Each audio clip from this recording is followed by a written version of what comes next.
விஜய் அவர்கள் திருச்சி கிழக்கு தொகுதியை ராஜினாமா பண்ணியிருக்காரு. ஏன், எதனால, எதற்கு மற்றும் பெரம்பூர் தொகுதியை அவர் தேர்ந்தெடுத்ததுக்கான காரணம் என்ன? வீடியோ ஃபுல்லாக பாருங்க, அனைத்தையும் தெரிஞ்சுக்கோங்க. இது தமிழ் ஃப்ளாஷ் நியூஸ் உங்களுக்காக.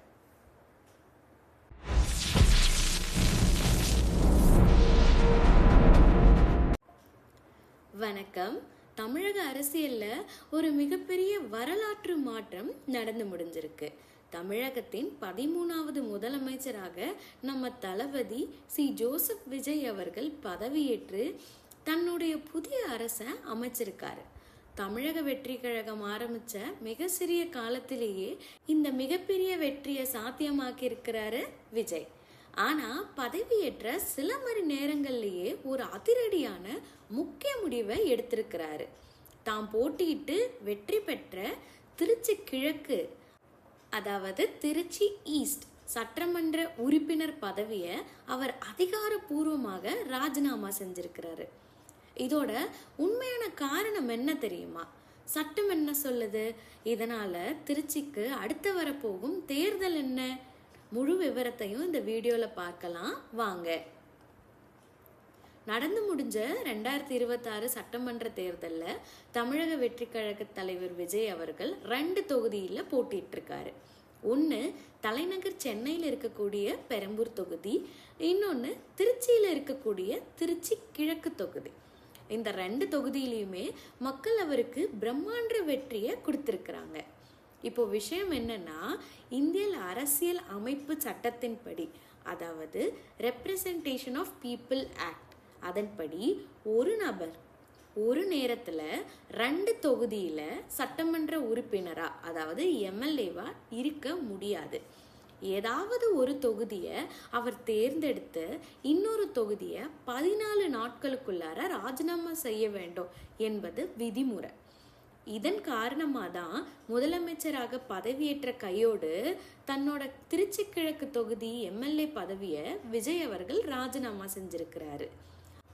அவரோட அமைச்சரவையில் இருக்கக்கூடிய செங்கோட்டையன் மற்றும் வெங்கட்ராமன் ஆகியோர் இந்த ராஜினாமா கடிதத்தை சட்டப்பேரவை செயலாளர் சீனிவாசனிடம் நேரில் ஒப்படைச்சிருக்கிறாங்க. இப்போ இது மட்டும் இல்லாம இன்னும் சில கேள்விகளுக்கு தேர்தல் ஆணையம், அதாவது எலெக்ஷன் கமிஷன் என்னென்ன பதில் கொடுத்திருக்கிறாங்க அப்படிங்கிறத பார்க்கலாம். இந்திய நாட்டின் குடிமகன் அல்லாதோர் ஒரு கேண்டிடேட்டா நிக்க முடியுமா? முடியாது. இந்திய நாட்டின் குடிமகனால மட்டும்தான் இந்திய அரசின் தேர்தலில் நிக்க முடியும். 2வது கேள்வி, தேர்தலில் நிக்கிறதுக்கான வயது வரம்பு என்ன? எம்எல்ஏ எலெக்ஷனாக இருந்தாலும் சரி, எம்பி எலெக்ஷனாக இருந்தாலும் சரி, ஒரு தனிநபர் குறைந்தது 25 வயது ஆகியிருக்க வேண்டும். கேள்வி 3, ஓட்டர் ஐடியில் இருக்கிற தொகுதி அல்லாது வேற தொகுதியில் நிற்க முடியுமா? கண்டிப்பாக நிற்க முடியும். அதனால தான் விஜய் அவர்கள் திருச்சி கிழக்கில் நின்றிருக்காரு. இப்போது எம்பி எலெக்ஷனில் ஒரு மாநிலத்தில் சேர்ந்தவங்க இன்னொரு மாநிலத்தில் சேரலாமா? அதாவது டெல்லியில் இருக்கக்கூடிய ஒரு தனிநபர் ஹரியானாலேயோ தமிழ்நாட்டிலேயோ தேர்தலில் நிற்க முடியுமா அப்படின்னு கேட்டால், எம்பி தேர்தலில் கண்டிப்பாக நிற்கலாம். அதாவது லோக்சபா எலெக்ஷனில் இந்திய நாட்டோட எந்த மாநிலத்தை சேர்ந்தவர் எந்த மாநிலத்தில் வேணுமானாலும் நிற்கலாம். ஆனால் எம்எல்ஏ எலெக்ஷனில், அதாவது ஸ்டேட் லெஜிஸ்லேட்டிவ் எலெக்ஷனில் அந்த மாநிலத்தை சேர்ந்தவர் மட்டும்தான் அந்த மாநிலத்தில் நிற்க முடியும். இது மட்டும் அல்லாது எம்பி தேர்தலில் அசாம், லட்சத்தீவு, சிக்கிம் இது 3 இடத்துலையும் அந்த இடத்தை சேர்ந்தவங்க மட்டும்தான் தேர்தலில் நிற்க முடியும். இப்போது ஒருத்தவங்க ஏதோ ஒரு பிரச்சனையில் 3 வருஷம் ஜெயிலுக்கு போயிருக்காங்க அப்படின்னா அவங்களால எலெக்ஷனில் நிற்க முடியுமா? முடியாது. அவங்களால கண்டிப்பாக நிற்க முடியாது. ஜெயிலில் இருக்க ஒருத்தரால் ஓட்டு போட முடியுமா? முடியாது. ஒவ்வொரு தனிநபரும் எலெக்ஷனில் நிற்கும் போது செக்யூரிட்டி டெபாசிட் போடணும். அந்த டெபாசிட் அமௌண்ட் எவ்வளவு? எம்பி எலெக்ஷனாக இருந்தால் ஒரு தனிநபர் தேர்தலில் நிற்கிறதுக்கு 25,000 ரூபாய் டெபாசிட் பண்ணணும். அதே எஸ்சி எஸ்டி சேர்ந்தவங்களாக இருந்தாங்க அப்படின்னா 12,500 ரூபாய், அதில் பாதி மட்டும் கட்டினா போதும். அசம்பிளி எலெக்ஷன், எம்எல்ஏ எலெக்ஷனுக்கு எவ்வளோ கட்டணும்னா 10,000 ரூபாயும் அதில் பாதி SC/STயை சேர்ந்தோர் 5000 ரூபாயும் கட்டுனா போதும். இப்போ 2 தொகுதியில நின்று 2 தொகுதியில ஜெயிச்சிருந்தாங்கன்னா ஒரு தொகுதியில 14 நாட்களுக்குள்ளார அவங்க ரிசைன் பண்ணி ஆகணும். இந்த ஒரு தனிநபர் 2 தொகுதியில மட்டும்தான் நிக்கலாங்கிறது எப்போ கொண்டு வந்தாங்கன்னா 1996 தான். அதுக்கு முன்னாடி வரைக்கும் ஒரு தனிநபர் எத்தனை தொகுதியில வேணாலும் நிக்கலான்னு இருந்துச்சு. இப்போ கூட ரீசெண்டாக சுப்ரீம் கோர்ட் எலெக்ஷன் கமிஷன் கிட்ட 2 தொகுதியில் நின்று 2 தொகுதியில் ஜெயிச்சிட்டா ஒரு தொகுதியை ரிசைன் பண்ணும்போது பை எலெக்ஷன் வருமே, அதுக்கான காசு எங்கே போகிறது அப்படின்னு கேட்டாங்க. அதுக்கு எலெக்ஷன் கமிஷன் சில ரெக்கமெண்டேஷன்ஸை சொன்னாங்க. அது இன்னும் நடைமுறைக்கு வரல.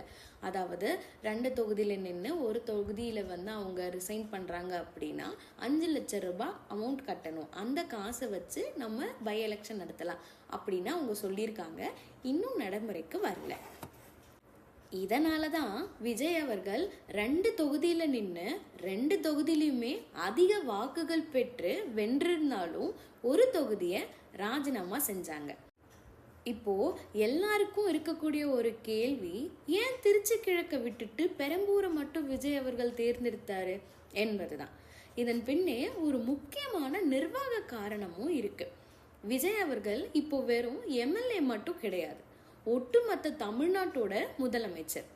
தமிழகத்தின் தலைநகரமான சென்னையில தான் தலைமைச் செயலகம், அதாவது செக்ரட்டேரியட் அமைஞ்சிருக்கு. முதலமைச்சர் தினமும் அங்கிருந்து தான் மாநிலத்தின் ஒட்டுமொத்த நிர்வாகத்தையும் கவனிக்கணும். சென்னையில் இருக்கும் பெரம்பூர் தொகுதியை தன் வசம் வச்சுக்கும் போது தொகுதி மக்களையும் எளிதாக சந்திக்க முடியும். அதே நேரத்தில் முதலமைச்சருக்கான மாநில நிர்வாக பணிகளையும் தொய்வில்லாமல் கவனிக்க முடியும். இதனால தான் சென்னை பெரம்பூர் தொகுதியை தக்க வச்சுக்கிட்டு திருச்சி கிழக்கு அவர் விட்டு கொடுத்தார்.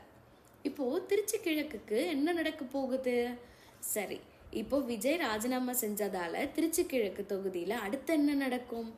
சட்டம் சொல்றபடி அடுத்த 6 மாதங்களுக்குள்ளார திருச்சி கிழக்கு தொகுதிக்கு இடைத்தேர்தல், அதாவது பை எலெக்ஷன் நடத்தணுமா. இப்போதே அரசியல் களம் சூடாயிருச்சு. சமீபத்திய தோல்விக்கு பொறுப்பேற்று கொண்ட திமுக தலைவர் MK ஸ்டாலின் அவர்கள் இந்த திருச்சி கிழக்கு இடைத்தேர்தலில் போட்டியிட வைக்கணும்னு திருச்சி மேற்கு மாவட்ட திமுக செயற்குழுவில் தீர்மானம் நிறைவேற்றியிருக்காங்க. அதனால வரப்போற திருச்சி கிழக்கு இடைத்தேர்தல் தமிழக அரசியல்ல மீண்டும் ஒரு மிகப்பெரிய அக்னி பரீட்சையா மாறப்போகுது என்பதுல எந்த சந்தேகமும் இல்லை. மக்களுக்கு கொடுத்த வாக்குறுதிகளை நிறைவேற்ற 200 யூனிட் இலவச மின்சாரம், மகளிர் பாதுகாப்பு படை, போதைப் பொருள் ஒழிப்புன்னு முதல் நாளே அதிரடி காட்டியிருக்கிறாரு முதல்வர் விஜய். திருச்சி கிழக்கு தொகுதியை அவர் ராஜினாமா செஞ்சிருந்தாலும் முதலமைச்சரா அந்த தொகுதிக்கும் சேர்த்து ஒட்டுமொத்த தமிழ்நாட்டுக்கும் அவர் சிறப்பான நன்மைகளை செய்வாருன்னு TVK தொண்டர்கள் நம்புறாங்க. விஜய் அவர்களின் இந்த முடிவு பற்றியும் அடுத்து வரப்போகும் திருச்சி கிழக்கு இடைத்தேர்தல் பற்றியும் நீங்க என்ன நினைக்கிறீங்க? உங்களோட கருத்துக்களை கீழே கமெண்ட்ல சொல்லுங்க. இந்த வீடியோ பிடிச்சிருந்தா லைக் பண்ணுங்க, உங்க நண்பர்கள் கிட்ட ஷேர் பண்ணுங்க, மறக்காம நம்ம சேனலுக்கு சப்ஸ்கிரைப் பண்ணுங்க. நன்றி, வணக்கம்.